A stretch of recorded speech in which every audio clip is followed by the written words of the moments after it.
La résurrection change-t-elle quelque chose à ma vie? Cette promesse du Christ et de son Église nous permet de goûter à un vent d'optimisme. Mais concrètement, aujourd'hui, que cela change-t-il dans ma vie de tous les jours? Bonjour, Don Paul Denisot. Bonjour Guillaume, bonjour à tous.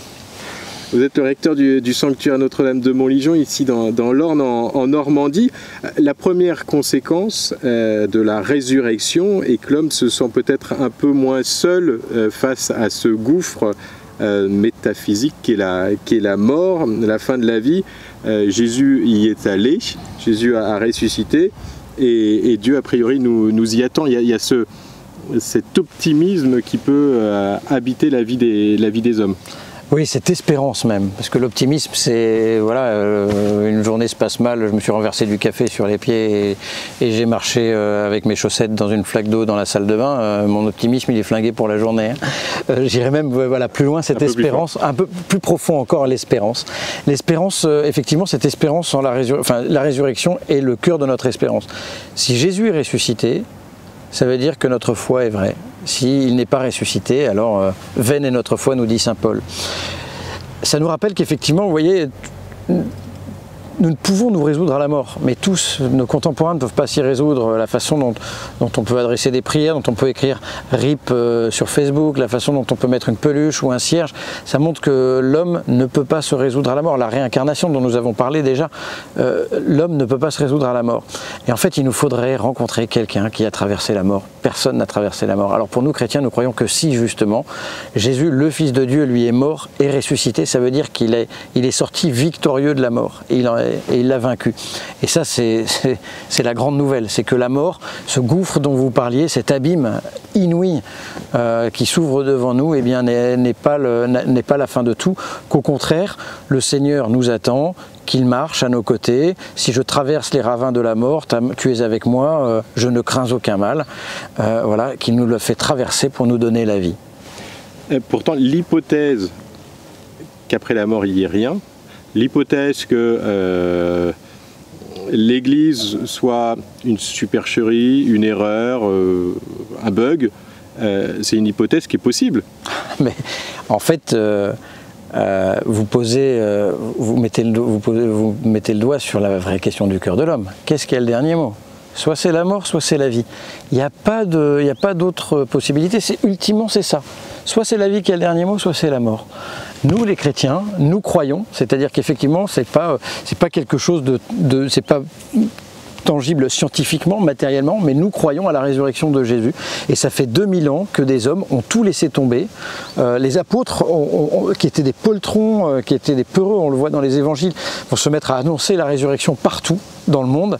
Et puis depuis 2000 ans, eh bien, c'est cette annonce qui fait qu'on est chrétien, qui fait qu'on construit des basiliques. C'est cette foi en la résurrection. Alors effectivement, hein, c'est la foi, c'est-à-dire que c'est je crois et je peux refuser de croire. C'est une foi, Don Paul Denisot, qui est quand même fondée non pas sur une certitude, mais sur des témoignages, sur des éléments historiques. Il y a des hommes qui ont vu Jésus et qui en témoignent. Alors, ils ont peut-être vu des hallucinations, mais malgré tout, ils ont vu quelques... Exactement, et d'ailleurs ils le disent, nous l'avons vu, il est ressuscité, nous l'avons vu. Et tous les autres vont avoir beaucoup de mal au fur et à mesure, enfin, les disciples vont avoir du mal à croire à la résurrection, c'est tellement inouï. Mais effectivement, notre foi, elle est fondée sur ce témoignage. Est-ce que je crois à ce témoignage de l'Église qui se transmet depuis 2000 ans? La foi, c'est aussi une grâce qui ouvre mon cœur à ce témoignage. Mais vous savez, on a l'habitude de croire en fait. Quand vous ouvrez la télé et qu'on vous dit que demain il fera beau ou demain il fera mauvais, vous croyez le commentateur qui vous l'explique. Vous n'avez pas toutes les preuves scientifiques devant vous pour vous dire oui, il a raison ou il a tort. La foi n'empêche pas de réfléchir, elle n'empêche pas elle n'est pas irrationnelle. Elle est suprarationnelle, mais elle n'est pas irrationnelle. C'est-à-dire qu'elle dépasse la raison, mais la raison a le droit de travailler, de réfléchir sur cette foi. Mais effectivement, il y a un moment où la foi, c'est un saut. Il y a une question fondamentale aussi, c'est que la résurrection, celle de Jésus, mais en particulier la nôtre, qui nous est promise par l'Église, par la foi chrétienne, ça change aussi forcément notre rapport à notre corps. Oui, alors si le Christ n'est pas ressuscité, même à la vie, parce que saint Paul disait, si le Christ n'est pas ressuscité, nous sommes les plus à plaindre des hommes. On vit, on essaie de vivre dans une tension vers l'avenir, avec une espérance, mais qui qui n'a plus lieu d'être finalement. C'est le néant qui nous attend, c'est l'effondrement, hein, toutes ces théories. Non, si le Christ n'est pas ressuscité, nous sommes les plus malheureux des hommes. S'il est ressuscité, et dans ces cas-là, dit saint Paul, mangeons et buvons car demain nous mourrons. Si Jésus n'est pas ressuscité, notre vie n'a aucun sens, droguons-nous. Non mais faut y aller, dans ces cas-là, il faut y aller vraiment, quoi. Si notre vie, en revanche, si le Christ est ressuscité, alors voilà, c'est notre espérance que notre avenir a un sens d'abord, et donc que tout ce que je vis aujourd'hui, même si c'est l'épreuve, même la tribulation, les difficultés, eh bien tout cela a un sens et que tout cela n'a pas le dernier mot. Et ensuite, effectivement, tout ce rapport au corps qui change, c'est que je suis appelé à ressusciter non pas seulement dans mon âme, mais aussi à mes corps. Ça veut dire ce corps glorifié. Alors ça veut dire aimer ce corps, ça veut dire respecter le corps humain, c'est-à-dire que le corps humain n'est pas juste une mécanique, comme le disent les transhumanistes, qu'on peut upgrader comme on veut et en faire ce qu'on veut. Non, il faut respecter le corps de l'homme, il faut respecter comme on respecte sa sépulture. Et puis en plus, ce qui est très beau dans cette foi en la résurrection, c'est de croire que j'espère, moi, retrouver ceux que j'ai aimés dans leur corps, c'est-à-dire enlacer à nouveau mon père, embrasser ma grand-mère, tenir la main de ceux que j'ai aimés. Et c'est ça la foi en la résurrection, c'est les retrouver dans mes yeux de chair, quoi. Est-ce que ça change aussi, don Paul Denisot, notre rapport aux autres? C'est-à-dire que si on a cette promesse de la vie éternelle, de la résurrection, forcément, ça nous incite, on souhaite aussi la partager aux autres. Exactement, c'est pour ça qu'on annonce la foi. On n'annonce pas une soupe ou une idée, on n'est pas là pour faire du chiffre. Les premiers chrétiens qui ont annoncé la résurrection, on a une super nouvelle à vous annoncer, une nouvelle mais inouïe, c'est que le Christ est ressuscité des morts, que Dieu a vaincu la mort et qu'une espérance nous est donnée. Ça c'est un message toujours d'actualité, de se dire qu'on a une espérance.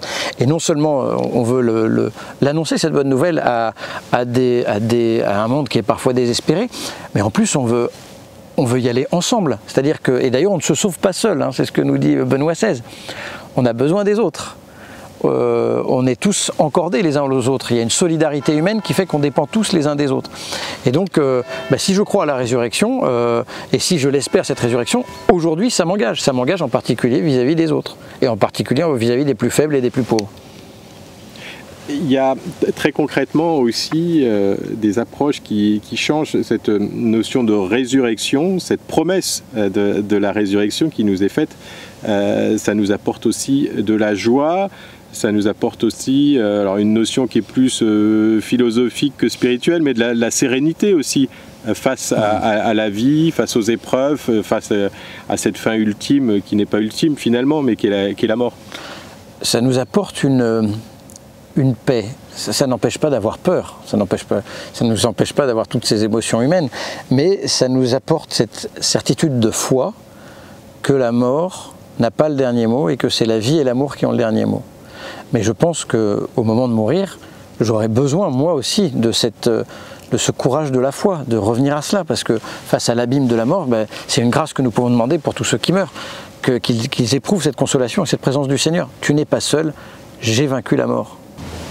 Et à contrario, don Paul Denisot, cette promesse de la vie éternelle, cette foi en la résurrection, est-ce que l'un des écueils n'est pas aussi de nous détourner de la vie actuelle, dans la mesure où Dieu nous promet la vie après la mort? Pourquoi s'intéresser et continuer à faire les efforts, à vivre pleinement la vie ici-bas sur Terre?